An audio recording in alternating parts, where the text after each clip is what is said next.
Ministro de Economía y Finanzas, Fausto Ortiz, a quien le agradecemos también por permitirnos esos minutos para poder dialogar sobre estos temas del país. Bienvenido, Fausto. También está en plataforma Jaime Velázquez. Inicio, Fausto, preguntándote, porque ya es reiterativo el hecho de que ya los binomios presidenciales señalan abiertamente que van o tienen miras en la Reserva Monetaria Internacional, pero a ver, yo no soy un especialista en economía, en la parte legal, pero entiendo que hay una ley de defensa de dolarización que te pone ya un límite. Y hay otros códigos también que señalan igual. Pero no sé, pues si... Yo sé que el Ecuador también vive una catástrofe en todo sentido, pero pues en qué momento vamos nosotros te digo, a traspasar esa ley. Quiero que por favor lo reiteres porque tiene que quedar claro y sobre todo ante la audiencia que no es tan sencillo y fácil decir voy a tomar esos dineros que ya sabemos que de alguna manera también son el colchón para la dolarización y no sé pues hasta qué punto en lo grave que se encuentra el país eso sea viable. Adelante, Fausto, te vemos y escuchamos. Muchas gracias, Enrique. Saludos cordiales a ti, a Jaime, a la gente que escucha I-99. Mira, el tema es político, ¿no? La campaña anterior, el candidato Arauz decía que de la plata en la reserva iba a cogerla, iba a darle $1,000 a cada ciudadano. Digamos, ya llegó hasta ese extremo de comprar el voto y pagarlo después de que sea presidente. Digamos, ya ese tipo de grosería no se está repitiendo, pero usas el mismo mensaje, ¿no? Hay plata en la reserva que está ociosa, que son 9,000 millones de dólares y vamos a coger plata. Pero después de esos 9,000 millones que era hace 8 meses se transformaron y hoy día son 6,500 millones de dólares, más o menos el saldo en que terminó el mes pasado y el mes actual terminará en una cantidad similar. No es posible tomarla, la ley de defensa de la dolarización blinda esos recursos, no puede el gobierno, no puede ordenar el tema de decir al central, oye, te doy estos bonos y dame plata. Y el central le podría decir, pero no es plata mía, porque es plata que me han dejado unos cuantos clientes. Y el gobierno diría, tú eres mi empleado, tú me das la plata y se acabó. Ese tipo de orden se evita ya desde hace unos años, un par de años o 3 años, en la que no se puede ordenar el gobierno al Banco Central a que le entregue plata. Ni prestarle plata, ni canjear bonos, ni hacer permutas, ni hacer nada, ni, absolutamente nada. Entonces, para que eso vuelva a ocurrir, debes pasar una ley en la Asamblea Nacional. Y cuando esa ley sea enviada a la Asamblea Nacional, en el caso que algún candidato, cuando ya sea presidente, quiera hacerlo, entonces la ciudadanía va a darse cuenta de que alguien quiere cogerse la plata que no le pertenece. Y los primeros que saltarán serán los dueños de la plata del Banco Central, que son los municipios que tienen y las prefecturas que tienen 2,000 millones de dólares, la empresa pública Petroecuador con la cual importa el petróleo, que tiene otros 2,000 millones de dólares junto con otras empresas públicas no financieras, los bancos que tienen 3,500 millones en encaje bancario, las cooperativas que tienen otros 2,000 millones junto con otros actores, y el Seguro Social que tiene 700 millones. Entonces esa gente dirá, se me quieren coger la plata, mejor le pago a mis empleados, mejor le pago a mis proveedores, y esa reserva caerá mucho más fuerte. Claro, se puede producir una corrida, así de sencillo. Ahora, yo entiendo, Fausto, que esto es porque, a ver, a mediados de este año sale el gobierno y dicen, bueno, hay un déficit de 2.700 millones. Pero analistas como tú dicen, no, 2.700, 2.500 no es la cifra. Es el doble, 4.700, 5.000 millones el déficit fiscal. Y vienen los binomios presidenciales y dirán, bueno, a ver, ¿cómo entonces voy a arreglar problemas del país con esta tremenda brecha que no sé cómo voy a cubrir? Pienso que puede ir por ahí. Claro, el déficit arranca, aprobado por la Asamblea el año pasado, en 2.600, como tú bien dices, y los impuestos que iban a ser 16,000 millones de dólares en este año, los números están diciéndote que no alcanzan a igualar la recaudación que le llega a finanzas igual que el año pasado, en los primeros 8 meses del año, y en los siguientes 4 meses tampoco. Entonces, la recaudación sería unos 15,200 millones de dólares, con lo cual estamos 800 millones menos de ingresos. Si tienes menos ingresos de 800 millones, aumenta el déficit esos 800. Y el petróleo es lo mismo. Dijeron que iba a ser 3,500 millones, pero con las completas, en los 8 primeros meses del año tenemos 1,000 millones de ingresos. Y en los 4 meses restantes, por el buen momento que está pasando el precio del crudo actualmente, digamos que podríamos conseguir 1.000 millones adicionales. Entonces estamos otra vez más de 1.000 millones de dólares por debajo de la meta. Entonces, si le sumas los 1.000 millones menos de petróleo, 800 millones menos de impuestos, son 1.800. Me corté. Son mil No, no, no. ochocientos. Entonces eso de ahí es más déficit fiscal, pues, ¿no? Ahora, te digo, Fausto, yo no sé, a ver, sí hay una serie de temas que debemos abordar y sobre todo, y vuelvo nuevamente porque el domingo 1 de octubre hay mucha expectativa, a pesar de que entre la comunidad ecuatoriana o la población no, pero en todo caso muchos lo van a sintonizar por curiosidad, soy sincero, porque no hay expectativa como en años anteriores cuando hablábamos de un debate como tal. Pero yo pienso que será el momento para que en algún momento expliquen los binomios cómo van ellos a afrontar una serie de promesas, una serie de temas que vengo escuchando por la construcción de una casa, por generar más empleo, que no está mal. Pero si me voy a encontrar con un presupuesto que ni siquiera fue trabajado por ellos, sino que me voy a encontrar con un presupuesto, entiendo, ¿cómo, cómo voy a hacer? ¿Liberar el precio de los combustibles, se me ocurre? ¿Incrementar más impuestos? Porque no veo otra manera de que se puedan recaudar más dinero para el Estado. No sé cuál sea tu criterio. Sí, es complejo, es complejo. Tuve algún problema con el internet. Es complejo el tema porque no hay muchas opciones, ¿no? No hay muchas opciones por ahí. Más impuestos, menos subsidios. Esas son las opciones posibles. No hay una fórmula mágica para decir que la gente pague más en este momento, sino que simplemente eh, tienes que ir a poner una medida en los siguientes días, ¿no? Mira, antes de darle paso al ingeniero Jaime Velázquez, y esta ya es de carácter internacional. El domingo también hay debate en Argentina. Entre los temas prioritarios allá está el tema de la economía, luego del empleo. Acá en Ecuador es la seguridad y en segundo puesto la economía. Pero el tema es que el riesgo país en Ecuador está bordeando casi en los mismos límites que en Argentina. Y eso también no, viene en contra porque si no hay vías como para poder seguir incrementando recursos o ingresos, no sé, pues, y los organismos multilaterales con esa calificación que tenemos nosotros, no sé hasta qué punto puedan influenciar para más adelante, reitero, los organismos multilaterales generen por ahí algunos créditos que podrían ayudarnos. O sea, te van a dar crédito, pero te van a decir, cúmpleme estos compromisos, Ya. Yeah. ¿verdad? Que son, por ejemplo, recorta el gasto, con más impuestos, controla mejor la banca, como te están diciendo en un reporte hoy día, que la banca está bastante bien, pero necesita tener algunas mejoras. La plata de los multilaterales viene de alguna forma acompañada de esa política que ellos creen que hace falta en el país para asegurar el repago de sus recursos.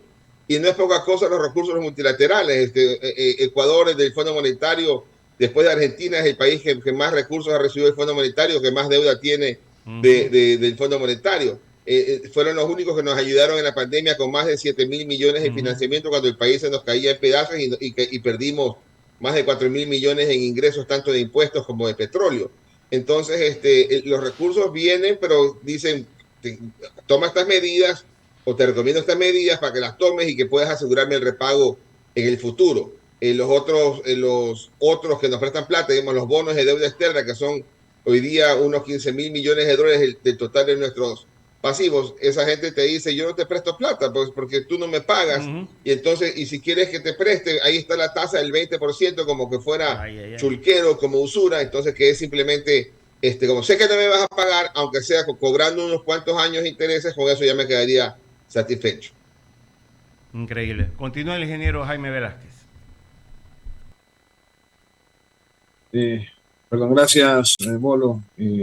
Fausto Ortiz, la verdad es que te estoy escuchando con mucha atención, economista, y la verdad es que la encrucijada es, a ver, si quieren bajar los gastos, reducir los gastos, no se va a dar en año y medio. Aumentar impuestos, no creo que lo hagan porque lo quema a Carondelet donde hay mayor impuesto.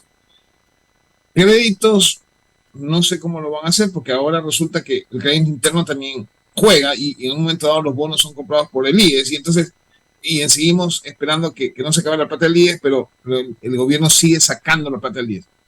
Ante estos hechos, es más, y hay reducción de ingresos, porque viene lo del ITT, viene efectivamente una serie de cuestiones adicionales que pues obviamente van a dificultar la caja fiscal. La pregunta del millón, mi querido Fausto, ¿qué tiene que hacer el presidente de la República en año y medio que va a estar ahí, o el próximo presidente que va a estar ahí, y realmente va a poder manejar la economía? O sea, ¿cuál es la salida? Porque no, si me preguntan a mí que soy ingeniero comercial, no le veo la fórmula, o sea, no hay una, o sea, no creo que pueda aumentar ingresos ni bajar gastos, o sea, ¿por dónde va a ir? Por el lado de ingresos tienes dos rutas de escape que son posibles. La primera es una nueva remisión tributaria para decirle a la gente que tiene deudas por pagarle al SRI, que están en juicios, decirle, oye, págame esa plata sin intereses, sin multa, sin mora, y olvidémonos de ese juicio. ¿Verdad? Eso se puede hacer, se hizo en el 2008, se hizo en el 2015, se hizo en el 2019, se podría hacer ahora otra vez y podría darle 500, 700, 1.000 millones de dólares, que sería una plata fresca que puede entrar a la economía, porque usualmente viene plata del exterior, porque son juicios a veces que están con proveedores del exterior. Luego tienes otra alternativa, la focalización del subsidio de combustibles, que eso es importante. No está bien que nosotros hoy día vendamos el combustible, el diésel, a $1.75, ¿verdad? Cuando ese diésel de pronto se puede estar fugando por frontera, que allá en otro país vecino estaría a 4 o 5 dólares, y que tengamos que pagar todos los ecuatorianos ese subsidio en forma de déficit fiscal que se transforma en deuda, que se transforma en intereses. Hay que focalizarlo, no pegarle al sector de transporte público, no pegarle al sector de transporte de alimentos, pero focalizarlo para tratar de ver de qué manera se puede, aunque sea, o que no haya fuga de combustible para el exterior, o que no haya una comercialización indebida en quienes tienen un precio determinado y quieren hacerle quite comprando los subsidiados. Por ahí hay dos fuentes de arranque que pueden servir para poder disminuir el tamaño del déficit fiscal, disminuir la necesidad de buscar financiamiento en un momento complejo porque no tenemos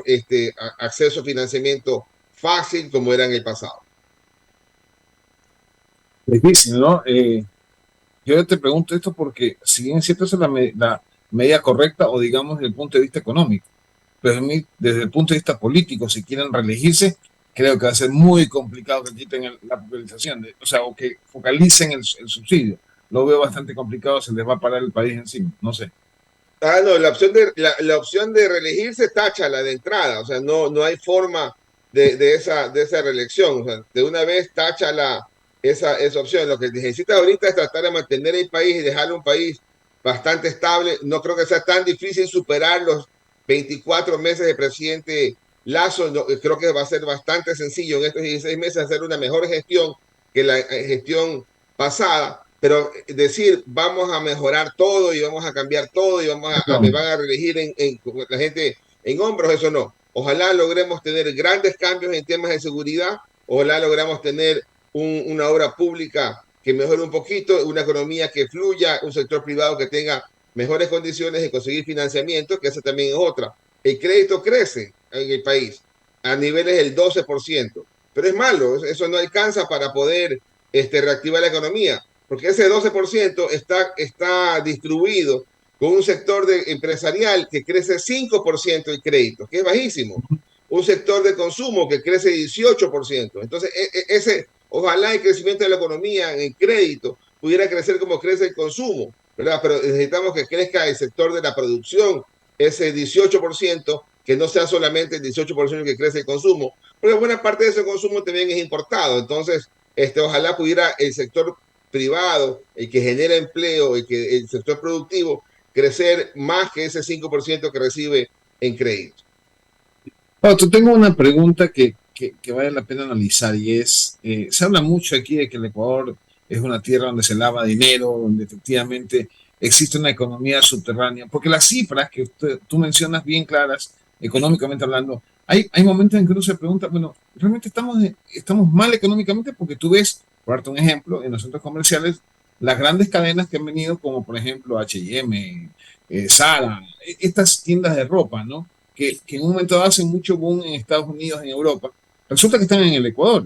Y cuando tú vas a los centros comerciales está repleto. Y esta gente, o sea, la gente, mejor dicho, está comprando todos estos insumos en efectivo. Entonces, la pregunta que te hago es, ¿realmente la economía está mal? ¿Realmente o es que existe una economía subterránea que porque no veo que ningún banco esté tambaleando, al contrario, los bancos están solventes y no hay unas corridas ni nada por el estilo. Pero existe una economía que efectivamente no se está reflejando en la banca, porque aparentemente hay dinero en efectivo que fluye por todo el país. Hay muchos indicadores que te señalan que la economía ecuatoriana está lejos de ser calificada boyante. Ya el ministro Rosemena hasta hace 3 semanas decía, Ecuador está muy bien económicamente, mira que vamos a crecer 2.6%, que es casi el doble de lo que va a crecer América Latina, que va a crecer 1.3, 1.5. Ya la semana pasada el Central dijo, ¿sabes qué? El 2023 vamos a crecer 1.5. Y este fin de semana nos va a dar el Banco Central el crecimiento del segundo trimestre, ¿verdad? Que con ese segundo trimestre vamos a decir también si ese 1.5 es posible o si verdad es un poquito más abajo, como el que estamos esperando, que sea 1.1, 1% de crecimiento de todo el año. Esa es una primera señal, bajo crecimiento económico. Pero esa señal, ¿verdad? Que de alguna forma es la que recoge los otros datos, te dice, por ejemplo, oye, el empleo, hasta junio de este año, las personas con empleo pleno, o sea, que trabajan 40 horas y ganan más que el básico, están en 3 millones de personas, que es un poquito menos que las 3.100.000 personas que tenían empleo pleno allá en el año 2019. Entonces, han pasado 4 años, estamos con el mismo número de gente empleada y ha aumentado la población económicamente activa algo así como unos 600.000 personas. Es decir, ese grupo grueso de gente no tiene empleo formal. Quizás estén en la informalidad, quizás tengan una platita que les queda cuando venden el chuzo, la avena polaca, la avena, cualquier cosa, la avena cuáquer, lo vamos a decir porque si no van a interpretar mal. Cualquier tipo de producto en la calle, ¿verdad? Entonces, pero ahí es lo otro. La inflación acá, la acumulada, está en 1.90 hasta el mes de agosto. El año pasado está un poquito más alta. Terminaremos en el 2,5. Pero la inflación a nivel mundial está un poquito más alta. ¿Y por qué aquí adentro no hay tanta inflación? Porque no hay plata. Porque no hay plata para que la gente diga, voy a subir mis precios para poder vender y ganar más plata, porque la gente no te compra. Pero también es cierto que hay una cantidad importante de plata que va en efectivo y se mueve bajo el radar del control del SRI o el control de las autoridades policiales, que si quisiéramos verlo, ¿no? El central dice, hay 19.000 millones de dólares en efectivo que se mueven en la economía. Hay 10.000 millones en la banca que se mueven en cuenta corriente para girar con cheque. Esos dos valores, ¿verdad? Cuando uno compara cuánto hay en efectivo y cuánto hay en cuenta corriente, y uno los relaciona, eso se llama preferencia de liquidez. ¿Cuánto quieres tener en efectivo? ¿Cuánto lo que quieres tener en el banco en cuenta corriente? Y hoy día la relación es 1.9, digamos, casi $2 en efectivo frente al dólar en la cuenta corriente en el banco. Eso es elevadísimo. En algún momento eso estaba en el 0.6, o sea, 60 centavos en efectivo y $1 en el banco. Estuvo en $1, uno en efectivo, uno en el banco. Entonces es elevadísimo. Buena parte de eso o es plata chueca o es plata que no quieren que pase por el SRI para que no me dé factura, lo pago en efectivo. ¿Verdad? Entonces, ¿y cuánto es la liquidez total en la economía? Son 77.000 millones de dólares la liquidez total.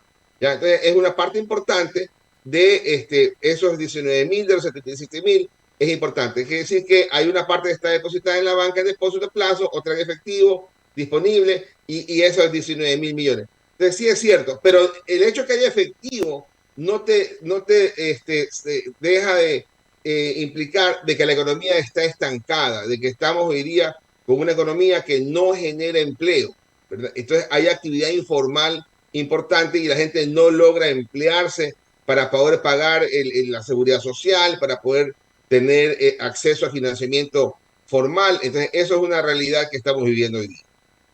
Fausto, ¿qué opinión te merece las declaraciones del presidente en Estados Unidos con respecto al crecimiento del Ecuador entre un 9 y 10% y sus logros ambientales y económicos que tenía un déficit de 7.7 lo reduce o le va a entregar al nuevo presidente en 2.5 y pues le va a dejar una carta dándole 3 consejos fundamentales? No sé qué opinión tienes tú al respecto porque lo que ve el presidente es otra realidad de lo que tú me estás señalando, porque aparentemente el presidente ve que el Ecuador pues es un país donde se pretende crecer, donde la cosa va bien y que hay mucha seguridad. Eso contrapone a la perspectiva o la visión que se tiene de algunos actores políticos y de, pues, obviamente, la prensa en general. No sé cuál es tu opinión al respecto.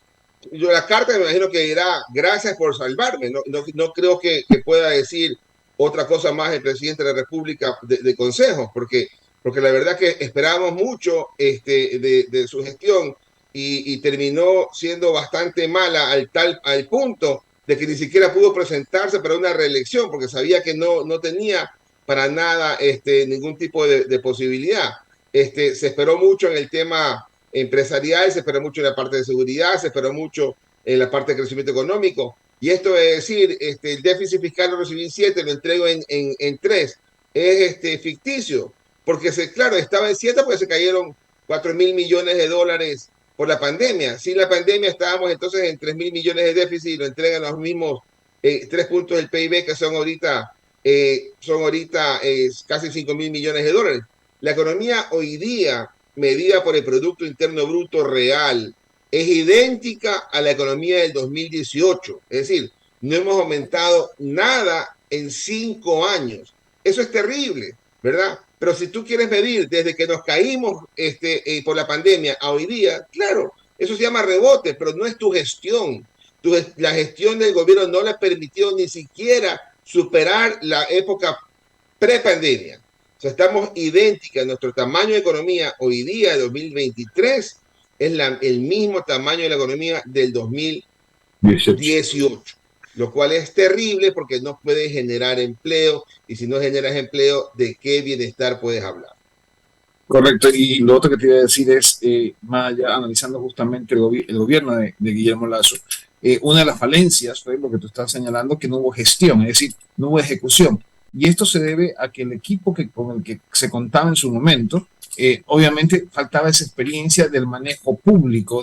No es lo mismo manejar una empresa que manejar el sector público. No es lo mismo comprar en la empresa privada que comprar en el sector público. Y muchos planes se coartaron porque efectivamente no había pues gestión política en un momento dado. Pues manejar una empresa es distinto a manejar un país. La pregunta del millón, los próximos 2 presidentes que podrían ser de este país, que es Luisa González o el señor Daniel Noboa, ¿tienen o aparentemente tienen un conocimiento mayor que Guillermo Lasso? ¿Tienen un equipo mejor que de Guillermo Lasso para manejar este país? A tu criterio.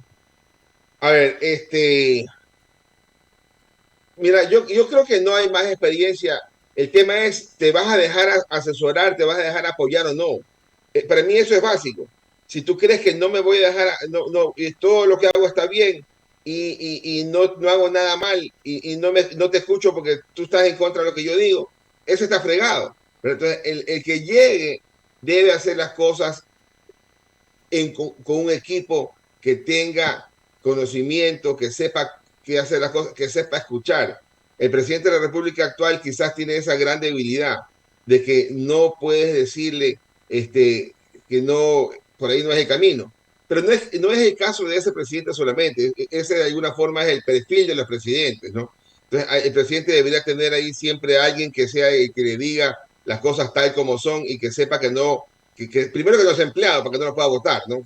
Debe alguien poder decir, por ahí no es el camino, ¿verdad? Entonces, en la medida que tú tengas un nuevo gobierno que diga, no le puedes pedir a Noboa de 35 años, no le puedes pedir 20 años de experiencia, o sea, no existe esa lógica, es una persona joven que está entrando a la política, que ha hecho política en el tema de la asamblea, o sea, entiende un poco de qué se trata el tema de la asamblea. Lo mismo la candidata Luisa. Entonces, pero si no logran ellos a lo que entra uno de los dos, ojalá que no logran ellos juntarse en un buen equipo en varias áreas, entonces vamos a estar complicados. La situación no es fácil, necesita experiencia, necesita recursos, y la gran pelea de los siguientes 18 meses es recursos, ¿no? Es la cantidad de plata, más la gran decisión fuerte sobre el tema de seguridad.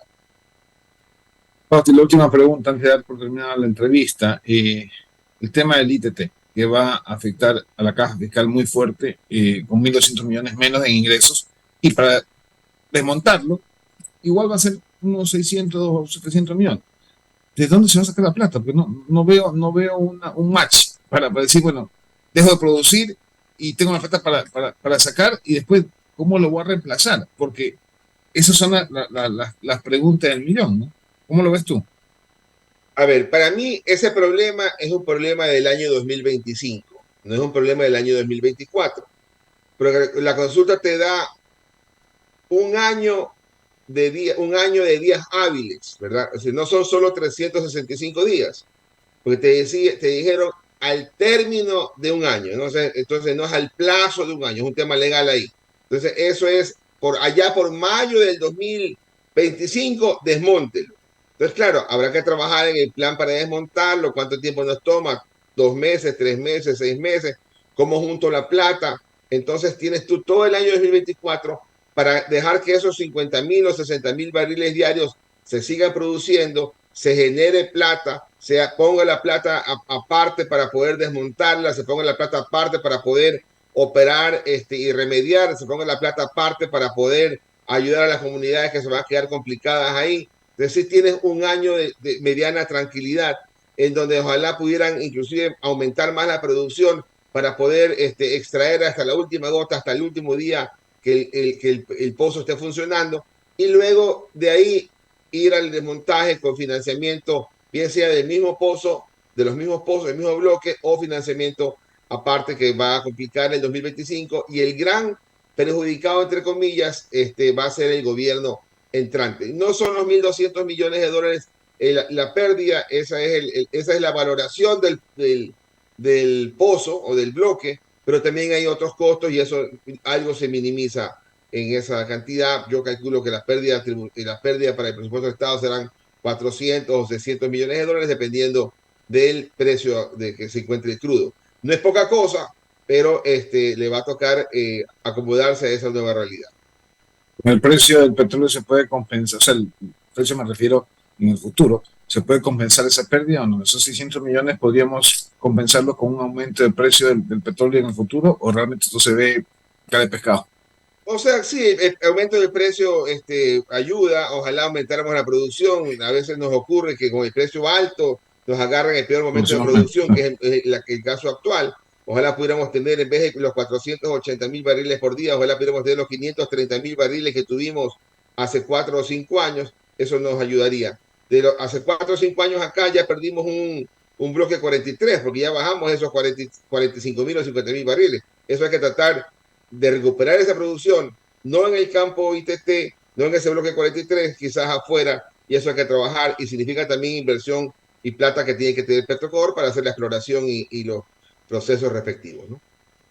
Fausto, queremos agradecerte por el tiempo, todos tus conocimientos que nos transmites, y justamente pues hablar en economía es muy complicado porque la gente a veces no comprende la parte técnica, ¿no? Pero sin embargo, el push está en el bolsillo de cada ecuatoriano y se ve afectado con una medida económica que se puede tomar en el próximo gobierno.